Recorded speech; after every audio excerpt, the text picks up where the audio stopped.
Hey guys, today in this video, I'll guide you through how you can resize text in Photoshop. Watch till the end to grab everything properly.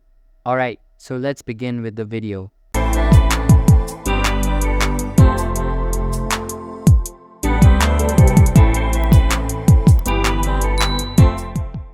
First things first, open the Adobe Photoshop software on your PC and make sure to access an existing project to continue along.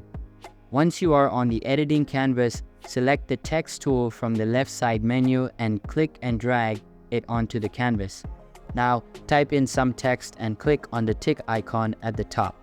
If you would like to increase its size, then select the text and increase it from the top bar. Again, click on the tick icon to save the changes. You can also select some predefined sizes by the software if you want, or just enter a specific value of your own.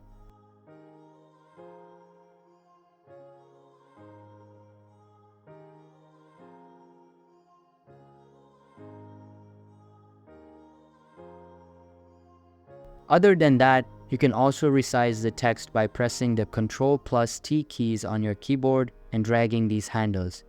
To keep the size proportional, simply press the Alt+Shift keys on your keyboard and then drag the handles. So that's basically how you can resize text in Photoshop. So that's all for this video. Consider subscribing if you find it helpful, and I'll see you in the next one. Thanks.